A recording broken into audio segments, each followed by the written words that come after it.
I'm Ron Paul. I'm a congressman from Texas, serving in my 10th term. I am the champion of the Constitution. You get the sense that the country is desperate for someone to show us the way. Not the old way, not the same way, but a new way. Ron Paul, who raised more than $5 million in the third quarter, trailing not far behind fellow Republicans like John McCain and Fred Thompson. Ron Paul, who has a huge internet following. He's a congressman, a physician who's delivered more than 4,000 babies. Ron Paul has been married to the same woman for 50 years, which means he doesn't come to the race with a lot of the assorted baggage that some of the other candidates for the White House do. So here's the question. Should more people be listening to what Ron Paul has to say? Ron Paul! Ron Paul! Ron Paul! We have allowed our nation to be overtaxed and overregulated and overrun by bureaucrats. The founders would be ashamed of us for what we're putting up with. Matter of fact, if you look at every single problem we're facing today, it's because of the lack of respect for the rule of law and the Constitution. The right guy is the guy who's anti-government, anti-war, pro-personal liberty, pro-economic freedom. Vote for him, whatever party he is. And if you have to change parties to vote, that's like 5 clicks on the internet. It's not complicated. If you really want to have a choice between a real revolutionary candidate and someone out of the machine, well, this can happen. Ron Paul brings together people of all races, all socioeconomic backgrounds, all political affiliations, because freedom is truth and truth is power, and we can live and be free in this country if we believe we can. John writes from West Virginia, yes, more people should listen. A rarity. A man of principle, integrity, and high values running for president. Exactly what America needs in this day and age. If you were president, would you work to phase out the IRS? Immediately. That's what they call a softball. And you can only do that if you change our ideas about what the role of government ought to be.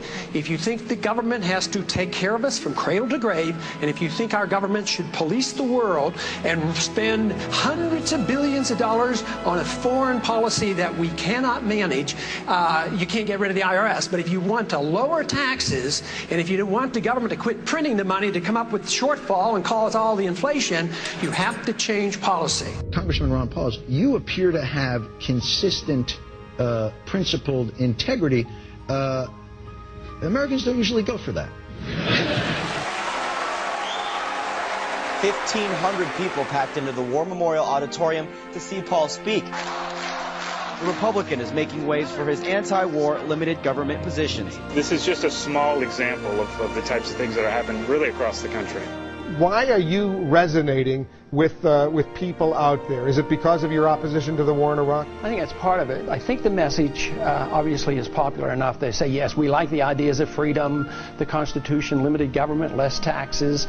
But I think the other part is people are worried, more so than I think the politicians on the Hill understand. What is going on? I want to stand and listen to the answer to my question. Why are you arresting me for asking you? Help!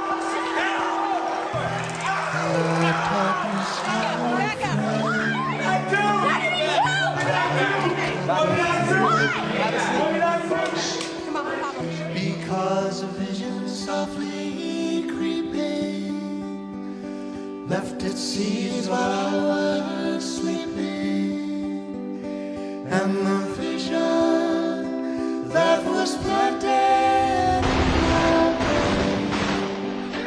still remains. Congressman Paul, I believe you are the only man on the stage who opposes the war in Iraq. Are you out of step with your party? Is your party out of step with the rest of the world? If either of those is the case, why are you seeking its nomination? Well, I think the party has lost its way because the conservative wing of the Republican Party always advocated a non-interventionist foreign policy. No nation building, no policing of the world. Republicans were elected to end the Korean War. The Republicans were elected to end the Vietnam War. There's a strong tradition of being anti-war in the Republican Party. It is the constitutional position. It is the advice of the founders to follow a non-interventionist foreign policy. Stay out of entangling alliances. Be friends with countries. Negotiate and talk with them and trade with them. Our foreign policy has what the CIA calls blowback. It has unintended consequences. You can go back to 1953 when we put the Shah into power, or us supporting Osama bin Laden and radicalizing the Islamics to go after the Soviets, and that comes back as blowback. Peace is a powerful message, especially after the war has been going on and the people wake up and realize how many people die and how much it costs.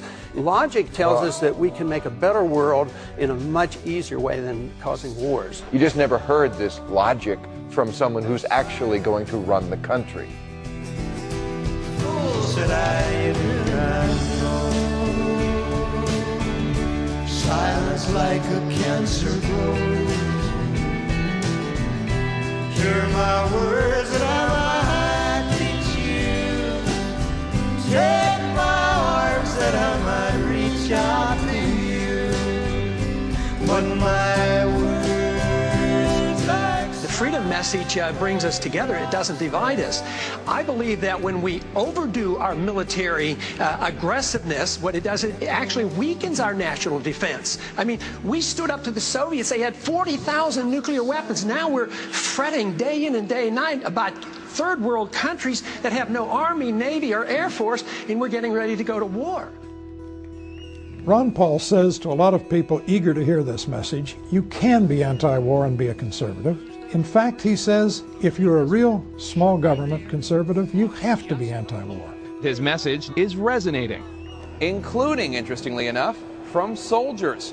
According to one study, Congressman Paul received more campaign cash from members of the military than did any other Republican presidential candidate. And finally, Steve writes from Pennsylvania, remember the line from the classic Simon and Garfunkel song, The Sound of Silence, the line that says the words of the prophets are written on the subway walls and tenement halls. When I hear Ron Paul, sometimes I wonder whether I'm not listening to a latter-day prophet with the way he speaks truth about what our nation has come to. the sign said the words of the prophets are written on the subway